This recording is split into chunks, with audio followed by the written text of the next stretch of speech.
Dear friends, আসসালামু আলাইকুম।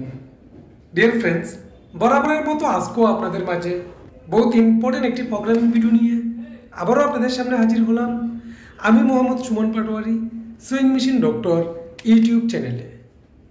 Deer friends, আজকে আমি আপনাদেরকে দেখাবো জুকি DDL-8100B-7 এই মডেলের সিঙ্গেল রেডের লক স্টিচ সুইং মেশিনের ইরোর E5 আসলে আপনারা এটাকে কিভাবে রিমুভ করবেন। How to remove error E5 Juki DDL-8100B-7। তো এই ইরোর কেন আসে, কী কারণে আসে, A to Z বিস্তারিত এই ভিডিওতে। তাই আমার এই ভিডিওটি শুরু থেকে শেষ পর্যন্ত মনোযোগ সহকারে দেখতে থাকুন।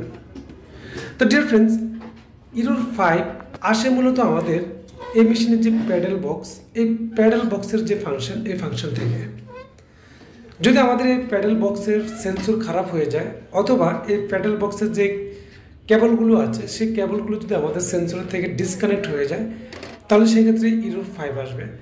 অথবা আমাদের এই মেশিনের যে হেড বা বডিটি আছে, সেই বডির সাথে যে পিছনে যে পিনটা আছে, যে পিনের মাধ্যমে আমাদের প্যাডেলটা কানেক্ট হওয়া থাকে, এই পিনের এখানে যদি আপনার পিনটা যদি ডিসকানেক্ট থাকে বা পিন যদি লুজ থাকে, অথবা পিন যদি এখানে জ্বালাই খুলে যায়, তাহলে সেক্ষেত্রে ইরোর 5 আসতে পারে। তারপর মূলত এই মেশিনের যে পিনটি আছে সেই পিনটি আমাদের বাইর হয়ে গিয়েছে, যার কারণে এখানে তিনটি কেবল থেকে একটি কেবল বাইর হয়ে যাওয়ার কারণে আমাদের মেশিনের সাথে যেই পিনটা আছে সেই পিনটা কিন্তু কানেক্ট হচ্ছে না, অর্থাৎ টাচ খাচ্ছে না, যার কারণে ইরোর 5 আসতেছে। তো যখন টাচ খায় তখন মেশিনটা চলে, আর যখন এটা ডিসকানেক্ট হয়ে যায় সাথে সাথে ইরোর 5 চলে আসে। তো আমরা এখন এই যে পিনটা আমাদের সমস্যা ছিল, সেই পিনটা আমরা 1 মিলি এল কি স্ক্রু দিয়ে এটাকে ভিতর দিকে চাপিয়ে দিয়েছি, যাতে আমাদের মেশিনের পিনের সাথে কানেক্ট থাকে।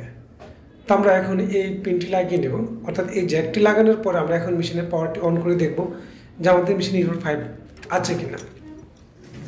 যদি আপনাদের মেশিনে ইরোর 5 আসে, এই মডেলের মেশিনে ইরোর 5 আসলে আপনারা অবশ্যই এই মেশিনের যে প্যাডেলের কেবল, সেই কেবলটা চেক করবেন, এবং এই কেবলের সাথে চেক করার পরও যদি ইরোর 5 না যায়, তাহলে আপনারা মেশিনের যে প্যাডেল বক্সটি আছে সেই প্যাডেল বক্সটি আপনারা অবশ্যই চেক করবেন, ভিতরে কোনো ডাস্ট বা কেবলগুলো নষ্ট হয়ে আছে কিনা, বা ভিতরে যে সেন্সরটা আছে সেই সেন্সরটা আসলে খারাপ আছে কিনা। যদি এই ধরনের কোনো প্রবলেম হয়, তাহলে আপনারা প্যাডেলটি অবশ্যই রিপেয়ার করে নেবেন অথবা রিমুভ করে নেবেন, তাহলে সেক্ষেত্রে মেশিনের ইরোর 5 রিমুভ হয়ে যাবে। তো ডিয়ার ফ্রেন্ডস, আমার এই ভিডিও যদি ভালো লেগে থাকে তাহলে অবশ্যই একটি লাইক করে দিবেন, এবং আপনাদের যে কোনো মতামত আমার এই ভিডিওর নিচে অবশ্যই কমেন্ট বক্সে জানিয়ে যাবেন।